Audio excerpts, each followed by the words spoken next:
شیطان مردود ہوا ہے نا اللہ کی بارگاہ سے، وہ جہنم میں جانا ہے اس کو، تو وہ یہ چاہتا ہے میں اکیلا کیوں جاؤں، میں ان کو بھی لے کر جاؤں. تو اب کیا پلانز ہے شیطان کے، ہمیں پتہ ہی نہیں ہے، ہم سوچتے بھی نہیں ہیں، پوچھتے بھی نہیں ہیں. شیطان نے بڑے جھال بہکے ہوئے ہیں، شیطان نے بڑے جس کو کہتے ہیں نا اٹیک کیے ہوئے مسلمانوں پر.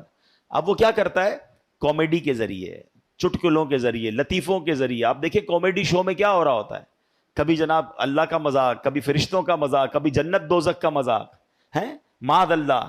تو یہ وہ انداز ہے کہ آپ کو پتہ بھی نہیں چلے گا اور آپ ہنس رہے ہیں، کھیل رہے ہیں، وہی باتیں ریپیٹ کر رہے ہیں اور ایمان سے ہاتھ، کیونکہ ہم مسلمان ہیں، ہماری کوئی باؤنڈری ہے، ہم کچھ باتیں نہیں کر سکتے. ہم اللہ معاذ اللہ، اللہ رسول یا اللہ کی کتابوں یا فرشتوں جنت دوزخ کا کوئی مذاق اڑائے گا تو کیسے مسلمان رہے گا؟ یہ ہمارے بیسک عقائد ہیں. لیکن اس کی تعلیم ہونی چاہیے کہ میں کہاں تک بول سکتا ہوں، کہاں مجھے احتیاط کرنی ہے. آپ نے سنا ہوگا دعوت اسلامی کے ماحول میں مدنی چینل پر ایک بڑا خوبصورت نعرہ لگایا جاتا ہے، پہلے تولو بعد میں بولو. یہ بولنے سے پہلے احتیاط تو کرو یار، ہیں؟ اچھا دنیا میں بھی اصول ہوتا ہے، آپ کسی ملک میں ہر ادارے کے بارے میں بات نہیں کر سکتے، ہر شخصیت کے بارے میں بات نہیں کر سکتے. آپ پر کیس بن جاتا ہے کہ بھائی آپ نے اس کے بارے میں کیسے بات کی، آپ کو اختیار ہی نہیں ہے. تو جب ممالک کے کچھ شخصیات یا کچھ اداروں پر بات کرنا منع ہو سکتا ہے، تو ہم نے ایمان قبول کیا ہے تو اللہ پر، اللہ کے رسولوں پر، فرشتوں پر، اور جو بھی ہمارے بیسکس ہیں ہم اس پر بات نہیں کر سکتے. معاذ اللہ اس کے اگینسٹ یا اس کی مذاق یا اس کی توہین کی بات نہیں ہو سکتی.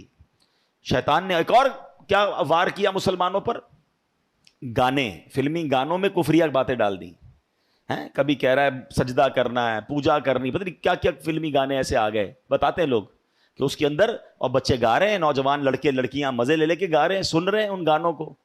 معاذ اللہ، یہی تو شیطان کی ٹریپ ہے. کسی طرح مسلمان ایسی بات کہے کہ وہ ایمان سے خارج ہو جائے. اچھا یہ تو چلے کہنا ہے نا، اب تو باقاعدہ سوشل میڈیا پر اور پھر جناب میڈیا پر آ کر کچھ لوگ اسلام کی انٹرپریٹیشن ہی ایسی کر رہے ہیں، قرآن و حدیث ہی ایسے بیان کر رہے ہیں کہ لوگ جناب ان کی باتیں سن سن کر پریشان بھی ہو رہے ہیں، فالو بھی کر رہے ہیں. ایسے بھی لوگ آگئے جو اللہ سے دور، نبیوں سے دور، اولیاء صحابہ سے دور کرنے کی باتیں کر رہے ہیں. کہتے کیا ضرورت ہے علماء کرام کی، کیا ضرورت ہے اولیاء کرام کی باتیں سننے کی. اے پاک و ہند والو مجھے ایک بات بتاؤ، ہم تک ایمان پہنچا کیسے ہے؟ یہ احسان ہے صحابہ کرام کا، پھر اولیاء کرام کا جو یہاں آئے اور جنہوں نے ہم سب کو مسلمان کیا، اور جناب آج کروڑوں مسلمان ہیں اور وہ کہتے ہیں ان کی بات ہی نہ سنو، ان سے فائدہ ہی کوئی نہیں ہوتا.